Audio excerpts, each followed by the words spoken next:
السلام عليكم. ايه الاخبار يا شباب؟ يا رب تكونوا بخير. من اكتر المشاكل اللي بتقابل اغلب الناس اللي بيلعبوا اي نوع من انواع الرياضه، سواء كان البناء العضلي او زياده القوه العضليه او قوه التحمل او حتى اي رياضه اخرى، هي ثبات المستوى او بما يسمى بالبلاتو. طبعا البلاتو هي حاجه لا مفر منها، يعني بغض النظر عن الرياضه اللي انت بتلعبها، فانت طبيعي جدا ان انت بعد فتره من الزمن تلاقي ان انت مكتسباتك العضليه ما بقتش بتتطور، او قوتك العضليه ما بقتش بتزيد، او قوه تحملك ما بقتش بتزيد. اذا البلاتو او ثبات المستوى هو عدم القدره على التطور في الحاجه اللي انت عايز تعملها، لان زي ما احنا اتكلمنا في فيديوهات قبل كده كتير جدا ان اهم حاجه علشان تقدر ان انت تعمل اصلا برنامج تدريبي مظبوط، وعشان تقدر ان انت تتغلب على ثبات المستوى اذا حصل، ان انت تكون عارف الاول انت عايز ايه وايه هدفك من التمرين.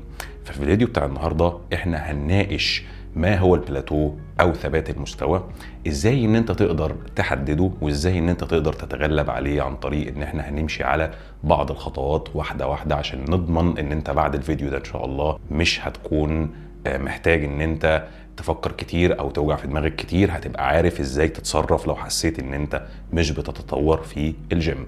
ولكن قبل ما نبدا اتمنى ان انتم ما تنسوش تعملوا لايك للفيديو وسبسكرايب للشانل، وتعملوا لي فولو على فيسبوك وانستجرام علشان تساعدوا القناه على الانتشار. يلا بينا نبدا ونحدد ازاي نتغلب على البلاتو. طبعا احنا هنتكلم في اكتر من نقطه، ولكن زي ما قلنا في اول الفيديو ان اهم حاجه ان انا ابقى محدد هو انا ايه هدفي. هو انا نزلت الجيم اصلا عشان اعمل ايه؟ هل انا نزلت الجيم علشان اطلع عضلات، ولا انا نزلت الجيم عشان احسن من القوه العضليه، ولا قوه التحمل، ولا الموبيليتي او المرونه؟ فانا مجرد ما حددت انا ايه مشكلتي او انا ايه هدفي من الجيم، ابدا اقول طب انا مستوايا بدا ان هو لا يتقدم او بدا يحصل لي ثبات في المستوى. فخلينا ناخد مثال، علشان القناه بتاعتنا هي مخصصه اكتر للعيبه كمال الاجسام والبودي بيلدينج. فخلينا نقول ان انت واحد مهتم بزياده الكتله العضليه، وبعد فتره من الزمن لقيت ان انت مكتسباتك العضليه مش بتزيد خالص. ده طبعا يخلينا نبص على اكتر من نقطه، ان احنا دلوقتي البناء العضلي بيتكون من ايه اصلا؟ يعني انا دلوقتي علشان اقول ان انا بطلع عضلات بشكل مظبوط، ايه هي النقط او ايه هي العناصر اللي المفروض اكون مركز فيها؟ طبعا رقم 1 هو التمرين، رقم 2 هو التغذية، رقم 3 هو الراحة. اذا انا عندي 3 عناصر هنمشي فيهم واحده واحده، وهنبدا نتاكد ان احنا ماشيين عليهم بالطريقه الصحيحه. ولكن هنا انا مقسمهم لك بالاهم فالمهم فالمهم، واهم شيء في منظومه البناء العضلي هي الراحه.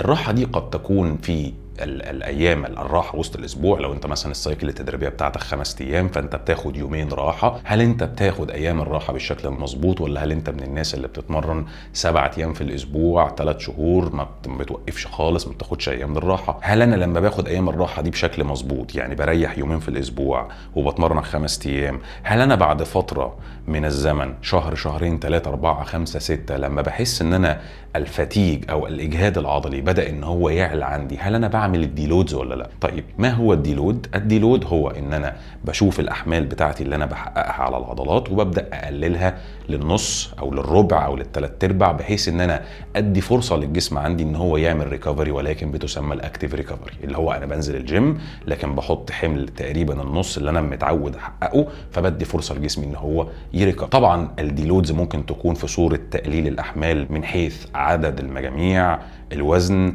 حتى التمارين اللي بتكون عنيفه اللي بتعمل فتيج عالي جدا، ممكن انت تبدا تبدل التمارين. كل ده بيدي فرصه لجسمك ان هو يتعافى من الاكيوميليتد فتيج الفتره اللي فاتت كلها. طب انا دلوقتي يا كابتن مصطفى بعمل ايام الراحه يومين في الاسبوع، تمام، باخد بالي لو انا حسيت ان انا جسمي فتيج دي جدا وبعمل ديلودز كل فتره، ولكن لسه برضو انا حاسس ان انا مش بتطور في الجيم.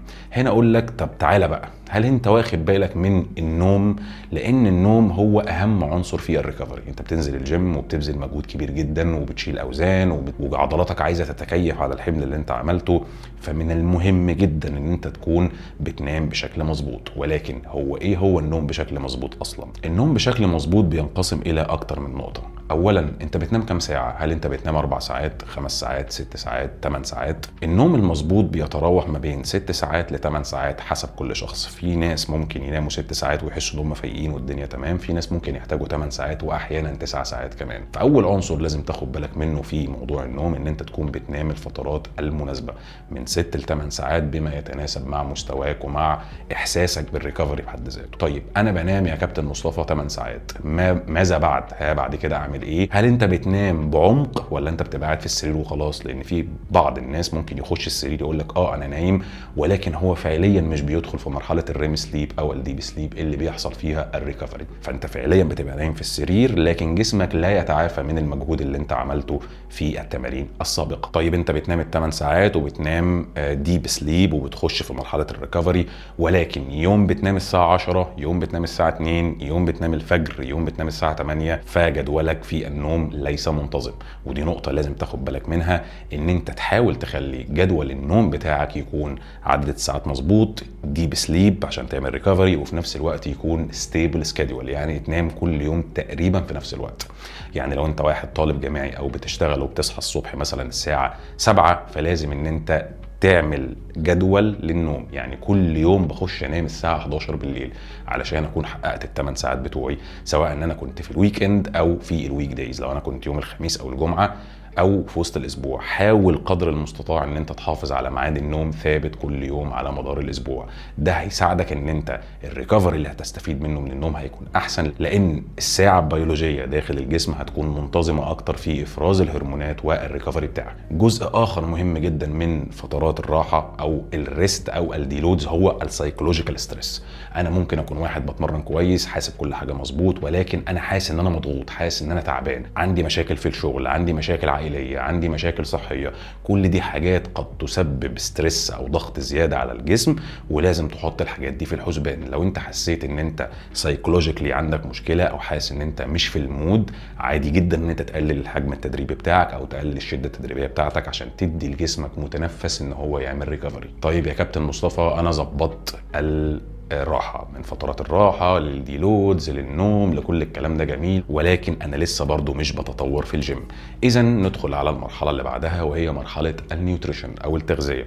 طيب هل انت بتاكل سعرات حرارية بما يتناسب مع هدفك؟ يعني انت دلوقتي واحد البلاتو او ثبات المستوى في الكونتكست بتاعنا هو الزياده العضليه. طب انا بطلت اطلع عضلات، طب هل انت بتاكل السعرات الحراريه اصلا اللي بتخدم على البناء العضلي؟ اغلب الناس هتقول لك انا باكل كتير وما بزيدش. طيب هل انت حسبت الكتير ده قد ايه؟ لان انت عشان تقدر تتحكم في الحاجه لازم تحسبها. يعني انا لازم ابقى عندي تصور من قبل كده انا جسمي محتاج كام سعره علشان يزيد اصلا، وبعد كده اشوف انا بحقق الرقم ده ولا لا. لان اغلب الناس بياكل او بيمشي في موضوع النيوتريشن ده بالشبه بالقرب كده، اللي هو انا باكل وخلاص، انا باكل كتير. لكن فعليا لو جيت حسبت كميه الاكل اللي انت بتاكلها في اليوم وترجمتها الى سعرات حراريه، مش هتلاقي ان انت دخلت كميه السعرات الحراريه المطلوبه لزياده الحجم العضلي. طيب انا حسبت السعرات الحراريه وباكل سعرات حراريه اعلى من اللي جسمي محتاجها، ولكن برضو انا حاسس ان انا الزياده اللي بزيدها دي مش كلها عضلات، انا بحس ان انا بزود دهون او بزود ميه. هنا يجي جزئيتين مهمين جدا ومرتبطين ببعض. اولا هي الماكرو نيوترينتس والمايكرو نيوترينتس، اللي هو البروتين والكرب والفات والفيتامينات والمعادن. هل انت مقسم السعرات الحراريه بتاعتك دي للماكرو نيوترينتس المظبوطه ولا لا؟ جسمك محتاج نسبه من البروتين علشان يقدر ان هو يخلق بروتين داخل العضله بعد التمرين ويبدا ان هو يزود من الحجم العضلي. في نفس الوقت جسمك محتاج نسبه من الكربوهيدرات علشان يخدم على مستويات الطاقه داخل اليوم من التمرين ومن الاشياء الخارجيه. ثالثا جسمك محتاج نسبة من الدهون الصحية علشان يبدأ ان هو يعمل اوبتمايز او يحسن من الهرمونات داخل الجسم. طبعا انا كنت عملت حلقة قبل كده شرحت ازاي تحسب الماكروز بالظبط والمايكروز بالظبط، وشرحت الجزئية الخاصة بالتغذية دي في فيديو قبل كده، فيديو قديم هحطه لك هنا او هنا، يعني هتلاقي كارد طلع كده، اتفرج على الفيديو ده عشان تعرف تحسب الماكروز بتاعتك وتقدر ان انت تحقق لجسمك المطلوب من البروتين والكرب والفات. طيب انا حققت السعرات الحراريه والبروتين والكرب والفات، هل ده معناه ان انا عندي مطلق الحريه ان انا اكل اي صنف ما دام هو بيحقق على الماكروز والسعرات الحراريه دي؟ وده ياخدنا لنقطه اسمها if it fits your macros، او ان انا اكل اي حاجه انا عايزها بغض النظر عن جودتها ما دام ما هي بتحقق لي السعرات الحراريه والماكروز. الموضوع ده قد يبدو في ظاهره ان هو صحيح علميا، ان انت لو كلت السعرات الحراريه ازيد من جسمك والبروتين اللي انت محتاجه فانت هتطلع عضلات، ولكن في حاجات خفيه صغيره على المدى البعيد ممكن تاثر على سرعة تطورك وممكن تكون بتساهم في ثبات المستوى اللي انت بتعاني منه حاليا، وهي الكواليتي او جودة الاكل اللي انت بتاكله ده. لان الاكل اللي بيكون من الشارع، اللي بيكون بروسيسد، اللي بيكون غير صحي، بيكون لا يحتوي على الفيتامينات والمعادن اللي بتساهم في عمل بيئة بناءة للجسم، عشان لما تنزل الجيم وتأدي وترجع تاكل وتنام جسمك يكون في بيئة بناءة صحية جاهزة علشان تعمل بناء عضلي تاني. ودي غلطة شباب كتير جدا بيقعوا فيها، ان هو بيعتمد على اصناف الاكل الغير صحية بنسبة كبيرة جدا. طيب هل ده كلامي معناه ان انت ما تاكلش اي حاجة خالص تفك عن نفسك؟ لا، مش ده القصد، ولكن المطلوب منك ان انت يكون اكبر نسبة من اكلك في اليوم يكون من الاكل الصحي اللي معمول في البيت، اللي هو مش بيكون معمول في الشارع، مش معمول بزيوت كتير الى اخره. عايز تسيب لنفسك 10 ل 20% متنفس عشان انت شخص بتزهق، مفيش مشكلة، ولكن لازم البيز لاين بتاعك يكون بيحتوي على الاكل عالي القيمة الغذائية وعالي الجودة. طيب بعد كده في النيوتريشن، انا برضو بعمل الحاجات دي كلها يا كابتن مصطفى ولسه برضو حاسس ان في مشكلة.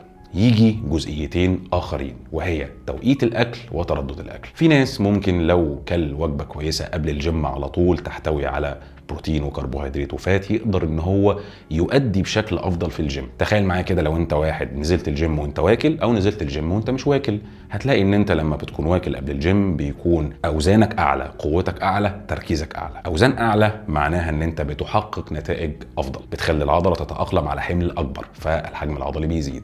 قد تكون النقطة دي تبدو ان هي بديهية وواضحة، لكن في بعض الناس بيقعوا في الغلطة دي ومش بياخد باله من توقيت الاكل، اللي هو انا لازم اكون داخل الجيم واكل كويس. مش شرط، ممكن ناس تبقى تعرف تخش الجيم وحتى تكون صايمة وتأدي كويس، لكن في حالة البلاتو او في حالة ان انا بعاني من ثبات المستوى ينصح ان انت دايما تركز في حته توقيت الاكل. نقطه كمان وهي تردد الاكل في اليوم. في ناس ممكن تقول لك انا بمشي على وجبه واحده بس في اليوم، او انا بمشي على الصيام المتقطع، في حين ان هو صحيح اهم حاجه اجمالي عدد السعرات الحراريه في اليوم والماكروز في اليوم، ولكن ينصح ان عدد السعرات الحراريه دي والماكروز يكونوا متوزعين على اكتر من وجبه، من 3 إلى 6 وجبات في اليوم. ده هيساعدك ان انت توزع المطلوب منك في اليوم وتبدا تتجنب المشاكل الصحيه الخاصه بالمعده او الهضم او حتى مشاكل في الالتزام. وفي بعض الدراسات لقت ان من الافضل ان انت لما توزع البروتين بتاعك على مدار اليوم ممكن انت تاخد بنفيت او تاخد فايده من 10 ل 5% زياده من ان انت تبقى بتاكل البروتين بتاعك كله في وجبه واحده. ولكن احنا هنا بنعاني من ثبات المستوى، فاي 1% هنقدر نجيبه من اي حته هيكون مفيد بالنسبه لنا. طيب انا ظبطت الراحه وظبطت النيوتريشن ولسه برضه حاسس ان في مشكله في ثبات المستوى ومش بطلع عضلات زياده. اذا ندخل في المرحله الاخيره وهي مرحله التمرين. في التمرين هنتكلم عن 4 حاجات اساسيين: الكونسيستنسي او الاستمراريه، مدى شده التمرين بتاعك، الحجم التدريبي او الورك اوت فوليوم، والتردد التدريبي او الورك اوت فريكوينسي. اهم حاجه في النظام التدريبي ان انت تكون مستمر عليه، ان انت تكون ملتزم بيه. هل انت من الناس اللي بتنزل يوم ويوم، اسبوع واسبوع، بيقعد شهر وبعد كده يزهق ويريح شهر وبعد كده ينزل تاني؟ لو انت من الناس دي فطبيعي جدا ان انت تحس بالبلاتو او ثبات المستوى. اذا انت لازم تكون واخد بالك ان انت بتنزل الجيم بشكل مستمر، مش بتقطع كل شويه. ثانيا ان انت تكون واخد بالك من الشده التدريبيه. هل انا بتمرن بانتنسيتي اوف ايفورت عاليه ولا لا؟ هل انا بنزل الجيم بطلع كل اللي جوايا، ببذل كل المجهود اللي عندي علشان اطلع الياف عضليه زياده، ولا هل انا بنزل الجيم وبطلع كاني لسه داخل وانا خارج لا بعرق ولا ببذل مجهود ولا اي حاجه خالص؟ لو انا حاطط برفيوم كده ريحته زي ما هو، ما عرقتش، ما تعبتش، ما بذلتش مجهود. انا مش بقول لك ان انت تنزل الجيم تكسر نفسك وتموت نفسك، ولكن علشان احسب الشده التدريبيه بنحسبها عن طريق حاجتين، او هي اكشولي 3 حاجات: الار اي ار او الريبس ان ريزيرف، او الار بي اي او الريت اوف بيرسيفد اكزيرشن، والاثنين دول بيرمزوا لنفس الشيء، او ال1 ار ام او ال1 الريبيتيشن ماكس بتاعك. من المطلوب ومن الصحي ان انت لو عايز تحافظ على مفاصلك والجهاز العصبي وتحقق مكتسبات عضليه محترمه ان انت تتمرن دايما قبل الفيلير بعدتين الى 3. يعني ار اي ار 2 او 3، يعني ار بي اي 8 او 7. طيب لو انا دلوقتي بتمرن بار بي اي او ار اي ار وسايب عدتين الى 3 في التانك، هل ده معناه ان انا مش هطلع الياف عضليه جديده؟ لا، ده معناه ان انت هتطلع الياف عضليه جديده، ولكن بخصوص الشده التدريبيه ينصح دايما ان انت كل فتره توصل نفسك للفشل العضلي ار اي ار 0 علشان تقدر تقيم هو انا فين فعليا من الفشل العضلي. لان لو انت مش عارف الار اي ار 0 هو عامل ازاي، طبيعي جدا ان انت ما تبقاش عارف ار اي ار 2 او 3 عامل ازاي. ولكن هل انت مضطر ان انت بشكل مستمر توصل لار اي ار 0 عشان تطلع عضلات؟ لا، وغالبا لو انت بتعمل كده وتمارينك كلها للفشل العضلي ار اي ار 0 كل يوم طول الاسبوع، ده سبب اساسي قد يساهم في ثبات المستوى، لان انت مش مدي لجسمك فتره ان هو يتعافى من الحجم التدريبي اللي انت محققه. بعد كده يجي اهم عنصر في البناء العضلي اللي الناس كلها مش بتاخد بالها منه وبتركز فيه، الشده التدريبيه. العنصر ده هو الحجم التدريبي او الورك اوت فوليوم. الورك اوت فوليوم هو العنصر الاساسي اللي بيحدد البناء العضلي عندك، لان انت بالرغم ان انت محتاج تتمرن قرب للفشل العضلي، ولكن لو انت بتتمرن قرب للفشل العضلي بدون ما تكون بتحقق جرعه تدريبيه اسبوعيه من الورك اوت فوليوم كافيه علشان تعمل هايبرتروفيك ريسبونس، فانت مش هتطلع عضلات. اذا انا حتى لو بحقق عنصر الشده ولكن مش بحقق عنصر الحجم التدريبي او الورك اوت فوليوم، فانا كده اكني ما عملتش حاجه. ولكن على الوجه الاخر لو انا بحقق عنصر الحجم التدريبي والورك اوت فوليوم ومش مركز بنسبه 100% في الشده التدريبيه، هقدر ان انا احقق مكتسبات عضليه. ولكن افضل سيناريو ممكن ان احنا نمزج ما بين كل حاجه تكون مناسبه لينا علشان نقدر نضمن ان احنا ما نخشش في البلاتو، ولو دخلنا في البلاتو نقدر ان احنا نخرج منه. طيب الحجم التدريبي او الورك اوت فوليوم بالنسبه لاغلب الناس يتراوح من 10 ل 20 مجموعه. دي التوصيات العامه لاغلب الناس، ان انت لو عايز تطلع عضلاتك محتاجه شغل اسبوعي ما بين 10 ل 20 مجموعه. في ناس قد تحتاج اقل من ده، في ناس قد تحتاج ازيد من ده.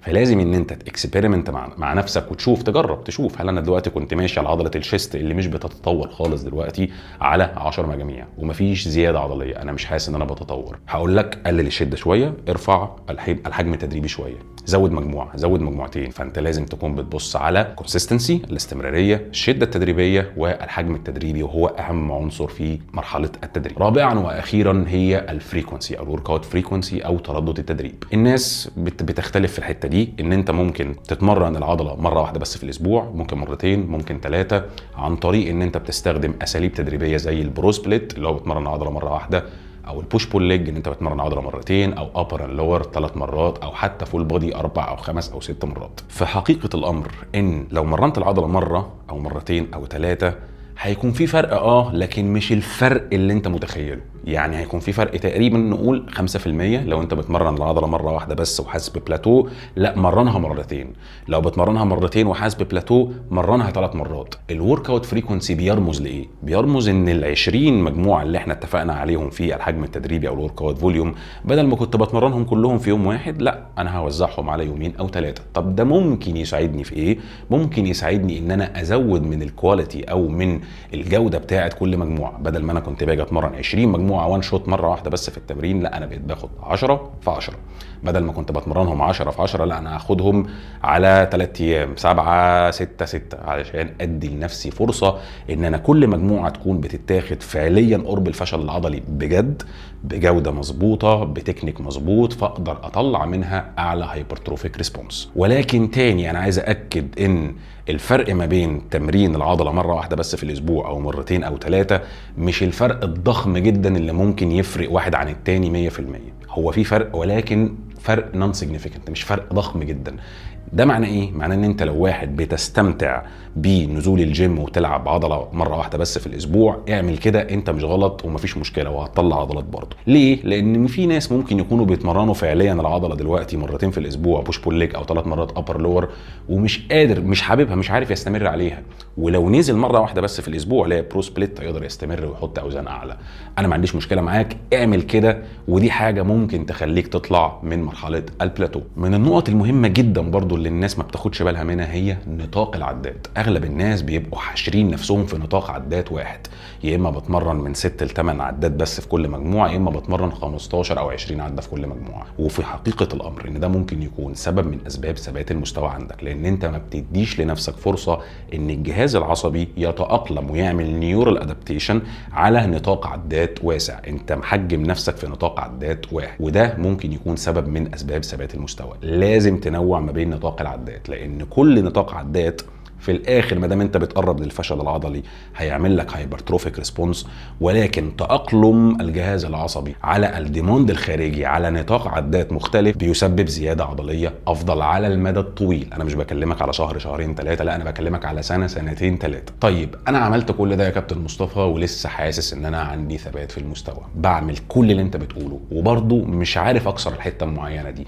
مش عارف ازود دراعي شويه، مش عارف ازود الشيست شويه، مش عارف اكسر وزن في الحته الفلانيه. اذا اهلا بك في الادفانسد ريزيستنس تريننج تكنيكس او اساليب تمرين المقاومه المتقدمه. والحاجات دي لو انت واحد مبتدئ او واحد لسه نازل الجيم جديد مش هتلاقي فرق اصلا منها. الحاجات اللي احنا هنتكلم فيها دلوقتي دي تنفع قوي للناس اللي بتواجه مشكله في ثبات المستوى، او واحد بقاله كتير جدا بيتمرن، واحد زي حالاتي كده بلعب من 2007 2008 وحسيت ان انا خلاص ما بقتش بتطور في حاجه معينه، فابدا ان انا امبلمنت او استخدم اي حاجه من الحاجات اللي احنا هنتكلم فيها دلوقتي. اول ادفانسد ريزيستنس تريننج تكنيك معانا وهو السوبر سيت. السوبر سيت هو معناه ان انا بتمرن حركتين ورا بعض بدون راحه. الطبيعي بتاع المجموعات التراديشنال او المجموعات الطبيعيه ان انا بنزل بلعب 10 عدات وبعد كده بسيب الوزن وبريح دقيقه او دقيقتين او 3، ولكن في السوبر سيت انا بتمرن حركتين ورا بعض بدون راحه. يعني بلعب مثلا 10 عدات وبعد كده بخش 10 عدات لتمرينه تانية وبعد كده بريح. اذا دي سوبر سيت لانها بتتكون من مجموعتين ورا بعض لعضلتين سواء كانوا مختلفين او نفس العضله. اذا احنا عندنا السوبر سيت ده ممكن اتمرن عضله والعضله المرادفه زي مثلا الباي والتراي، او ممكن اتمرن تمرينين لنفس العضله زي ان انا العب شيست فلاي وبعد كده العب شيست بريس. طبعا الافضل دايما ان انت استخدامك للسوبر سيت بنسبه كبيره يكون مقترن على العضله والعضله المرادفه، ما تتمرنش سوبر سيت كاعتماد اساسي لنفس العضله علشان تعمل هايبرتروفيك ريسبونس اعلى. ولكن استخدام نفس العضله مرتين ممكن يكون مفيد في اطار اخر وهو البري اكزوستشن، وده هنجيله قدام.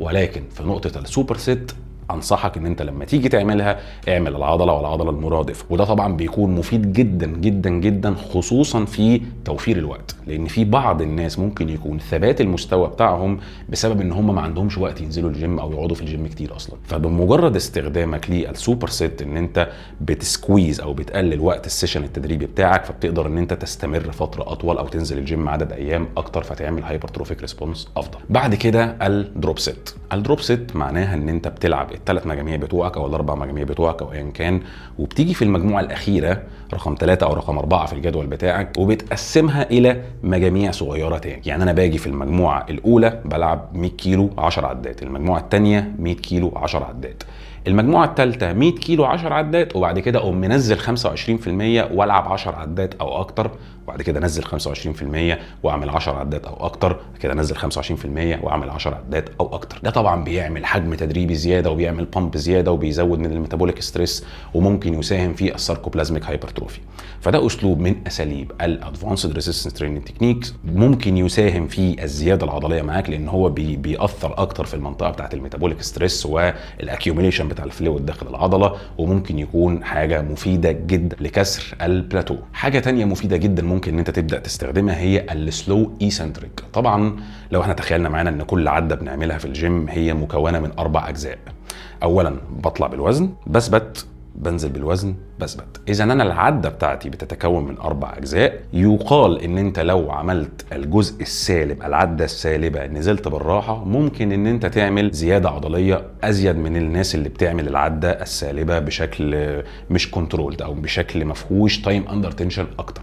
ولكن في دراسه اتعملت من تقريبا 4 سنين، لقت ان هم لما قارنوا الديوريشن بتاع العده او العده بتاعتك دي لو قعدت من ثانيتين لحد 8 ثواني بتعمل نفس الهايبرتروفيك ريسبونس. ولكن الليميتيشن في الدراسه دي كانت ان هم ما حسبوش الثانيتين الى 8 ثواني كان قد ايه منهم في العده السالبه وقد ايه منهم في العده الموجبه. علشان كده انا مش قادر اطلع بكونكلوجن واضح من الدراسه، لان هي ما حددتش هل هم ال8 ثواني الفرق من 2 ل 8 كانوا كلهم في الايسنتريك ولا لا. ولكن في دراسه اخرى كانت بتناقش الادفانسد ريزيستنس تريننج تكنيكس بالتحديد اللي انا كاتبهم دول، لقوا ان للمتقدمين في المستوى او للناس اللي بيعانوا من ثبات المستوى لو بداوا يستخدموا الايسنتريك كنترول اللي هو ينزل في وقت اطول ممكن ان هو يحقق نتائج عضليه افضل. وده طبعا لان العضله عندها القدره ان هي تنزل بوزن اعلى من اللي تطلع بيه. يعني لو انت عندك القدره انك ترفع 100 كيلو في الشيست، عضلتك الشيست عندها القدره انها تنزل ب 125 كيلو. فزياده الديوريشن بتاع الايسنتريك ممكن يساهم في زياده عضليه، ولكن مش باراليل هايبرتروفي، ولكن يسمى السيريس هايبرتروفي. هبقى اعمل لكم حلقه ثانيه نشرح الفرق ما بين الباراليل هايبرتروفي والسيريس هايبرتروفي، ونعمل حلقه ثانيه نتكلم عن الساركوبلازميك هايبرتروفي والمايوفيبريلر هايبرتروفي والمايوفيبريلر باكينج. طيب انا عملت السلو ايسنتريك في طريقه ثانيه اسمها اكسنيويتد ايسنتريك لودنج. معناها ايه؟ معناها ان انا بطلع بالوزن، بطلع مثلا بال100 كيلو، ولكن بطريقه ما وانا نازل بخلي الوزن اللي انا نازل بيه يبقى اعلى من الوزن وانا طالع بيه. وده ممكن تلاقيه للناس اللي بيبقوا مثلا واحد بيتمرن وسبوتر واقف قدامه او صاحبه واقف قدامه وهو نازل بالوزن، صاحبه بيدوس على الوزن شويه عشان يزود اللود شويه. فده معناه ان انا حطيت العضله تحت الضغط المطلوب وانت طالع وانت نازل. زي ما احنا قلنا من شويه العضله عندها القدره انها تشيل وزن وانت نازل في الايسنتريك بورشن اكتر من الكونسنتريك بورشن وانت طالع. في بعض الاساليب الاخرى في الموضوع ده ممكن تكون باستخدام بقى حبل المقاومه اللي تشينز السلاسل او اجهزه مخصصه للموضوع ده، ان هي بتعمل فاريابيليتي في الريزيستنس وانت طالع عن وانت نازل على حسب الرينج اوف موشن عامل ازاي وعلى حسب انت فين في الريزيستنس بروفايل. ولكن هو اسلوب من الادفانسد ريزيستنس تريننج تكنيكس. بعد كده هنتكلم عن البي اف ار او البلاد فلو ريستريكشن. طبعا دي الطريقه اللي بتلاقي ناس هم جايبين حاجه كده ولفوها على دراعهم او لفينها على رجلهم علشان يعملوا كونستريكشن او علشان يمنعوا الدم من ان هو يوصل بالشكل الطبيعي بتاعه الى العضله. طبعا الاسلوب ده مفيد جدا جدا جدا لان هو بيزود من الميتابوليك ستريس جدا وبيعمل لك بامب غير طبيعي. ولكن الفكره ان انت تعمله بشكل مظبوط، لان الدراسه اللي اتعملت على الموضوع بتاع البي اف ار لقوا ان هم لما بيعملوا نطاق عدات 30 عده وبعد كده يريحوا 30 ثانيه وبعد كده 15 عده وبعد كده 30 ثانيه وبعد كده 15 عده وبعد كده 30 ثانيه وبعد كده 15 عده وبعد كده 30 ثانيه، وهم بيلعبوا ب 20% الى 30% من الوان ريب ماكس بتاعه، لقوا ان هم فعليا ممكن يلاقوا زياده في الكروس سكشنال اريا بتاعه العضله او بيحصل هايبرتروفي اكتر. ولكن الفكره ان البلاد فلو ريستريكشن بيحصل في الاطراف فقط، يعني مثلا في الدراعات او في الرجلين. مش هتعرف ان انت تعمل بي اف ار في الشيست او في الظهر مثلا. فانت لو استخدمت البي اف ار بشكل مظبوط على فترات مظبوطه بحمل قليل، يعني ما تجيش تلعب بنفس الوزن اللي انت بتلعب بيه في العادي وتجيب نطاق عدات قليل وتقول انا بعمل بي اف ار، لا. عشان تعمل بي اف ار مظبوط لازم يكون الوزن خفيف ونطاق العدات طويله. بعد كده الكلاستر سيت. الكلاستر سيت هي حاجه مش من الحاجات اللي انا بفضلها ومش من الحاجات اللي انا شايفها ليها لازمه اصلا، ولكن خلينا نشرح الاول ما هي الكلاستر سيت. الكلاستر سيت معناها ان انت بتاخد المجموعه الاساسيه بتاعتك وبتقسمها الى مجموعات صغيره. يعني لو انا مثلا واحد بلعب بنش بريس بال100 كيلو وحسيت ان انا ال100 كيلو دي ممكن كواليتي العدات فيها تبقى اقل، انا هاخد ال10 عدات دول واقسمهم على مجموعتين، فهلعب بال100 كيلو 5 عدات وبعد كده هلعب بال100 كيلو 5 عدات، يبقى اجمالي المجموعه بقت 10 عدات. ولكن الاسلوب ده مفيد جدا جدا جدا جدا امتى بقى؟ لو انت كنت عامل بالكينج وكنت عامل حجم كويس جدا وبعد كده بدات تعمل كاتنج وبدات تخس وبدات تفقد جزء من قوتك وقت الدايت. فبتلاقي ان انت لو متعود وقت البالكينج ان انت بترفع 10 عدات بال100 كيلو، ولما جيت تخس وبدات تعمل عجز في السعرات الحراريه ما بقتش بتقدر ترفع ال10 عدات بال100 كيلو، ولكن بقدر ارفع 7 عدات بس. هقول لك تمام، نزل الوزن، خد نفسك، ريح لك 10 20 ثانيه وبعد كده خش كمل ال3 عدات بتوعك تاني، عشان الاجمالي تبقى عملت اجمالي الشغل اللي انت كنت معود العضله تعمله وقت البالكينج، فتبقى حافظت على الانابوليك سيجنال وتقلل قدر الامكان الهدم العضلي او خساره العضلات وقت الدايت. بعد كده البري اكزوستشن او الاجهاد الاولي. يعني ايه؟ يعني لو انا مثلا واحد عندي مشكله في عضله الشيست وعايز اطورها، ولكن لما باجي اتمرن شيست دايما بلاقي ان انا كتفي اللي بيوجعني او التراي اللي بتوجعني او حاسس ان الشيست مش بيتطور، هقول لك خلاص لما تيجي تخش تتمرن شيست اجهد الشيست الاول بحركه ايزوليتنج بتاثر على الشيست فقط، وبعد كده خش الحركه الكومباوند بتاعتك. بمعنى ايه؟ الناس بتتمرن حركات زي البنش بريس بالبار او الدمبل بريس بالدمبل او على الجهاز او ايا كان. طبعا الحركات دي هي حركات كومباوند او حركات مركبه. يعني ايه حركات مركبه؟ يعني مش بتؤثر على عضله الشيست فقط، بتؤثر على عضلات اخرى بتكون مساعده في الحركه دي. فبتلاقي ان في ناس ممكن الشيست ما يكونش بيبذل نفس المجهود اللي الكتف او التراي بيبذل، فبيجي يقول لك خلاص انا هدخلك الاول تجهد الشيست الاول قبل ما تخش الحركه الاساسيه، بحيث ان انت تعادل مستويات الطاقه، فالشيست يضطر يبذل مجهود اكتر علشان يعادل الفرق في المجهود المبذول من الشيست والكتف والتراي. دي طبعا حاجه بتكون مفيده جدا لكسر ثبات المستوى البلاتو، خصوصا للناس اللي بيكون متقدمين شويه، اللي هو اصلا بيبقى عارف ازاي يجند الالياف دي وظابط التكنيك بتاعه كويس. طريقه اخرى من البري اكزوستشن ولكن انا لا انصح بيها، انا حتى اعمل لك جنبها اكس اهو، انا هتكلم فيها بس عشان الناس تبقى عارفه، وهي اسمها الريفيرس بري اكزوستشن. يعني انا بعمل العكس. شوف احنا من شويه قلت لك انا عندي مشكله في عضله الشيست، فانا هلعب فلاي الاول، هلعب حركه ايزوليتنج قبل ما اخش الحركه الكومباوند عشان اجهد الشيست، فلما اخش حركه كومباوند الشيست يقوم معايا ويعادل الفرق في الطاقه.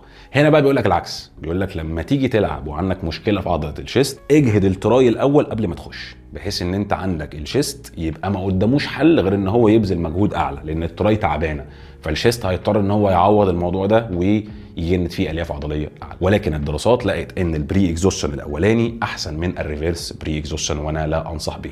يعني انت لو عايز تعمل البري اكزوستشن اعمل حركه ايزوليتنج للعضله اللي انت عايز تطورها. يعني لو انت عندك مشكله في الكتف وعايز تطوره وعايز تحط فيه وزن، العب رفرفه جانبي الاول اعزله وبعد كده خش البريس بتاعك. عندك مشكله في الشيست خش الاول فلاي وبعد كده خش البريس بتاعك، ده هيكون فعال اكتر من الريفيرس بري اكزوستشن.